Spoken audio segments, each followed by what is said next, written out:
માતૃભાષામાં શિક્ષણ અંગે સંશોધન. અંગ્રેજી માધ્યમનું શિક્ષણ છે પાછળ.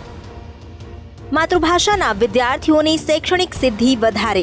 છેલ્લા 18 વર્ષથી અંગ્રેજી પ્રાધ્યાપક તરીકે સેવા આપતા ચેતનાબહેન બુચે 5 વર્ષ પહેલા સંશોધન શરૂ કર્યું. તેમના સંશોધનનું તારણ અંગ્રેજી માધ્યમનો આગ્રહ રાખનારા વાલીઓ માટે આશ્ચર્યકારક છે. તેમનું સંશોધન કહે છે કે અંગ્રેજી માધ્યમના બાળકો શૈક્ષણિક સિદ્ધિમાં માતૃભાષાના બાળકો કરતાં પાછળ છે. સેમિસ્ટર સિસ્ટમ અને બોર્ડની પેટર્નને મેં અનુરૂપ એની જે કસોટી હતી એ લીધી, તો એમાં તારણો એવા મળ્યા છે કે ગુજરાતી માધ્યમના વિદ્યાર્થીઓ અંગ્રેજી માધ્યમના વિદ્યાર્થીઓ કરતાં શૈક્ષણિક સિદ્ધિમાં આગળ છે. ચેતનાબહેને રાજ્યના 5000 જેટલા અંગ્રેજી અને ગુજરાતી માધ્યમના વિદ્યાર્થીઓનું શૈક્ષણિક સ્તર તપાસવાની શરૂઆત કરી હતી. અંગ્રેજી ભાષાના વળગણને જોતા તેમને આ વિષય પર સંશોધન કરવાની પ્રેરણા મળી.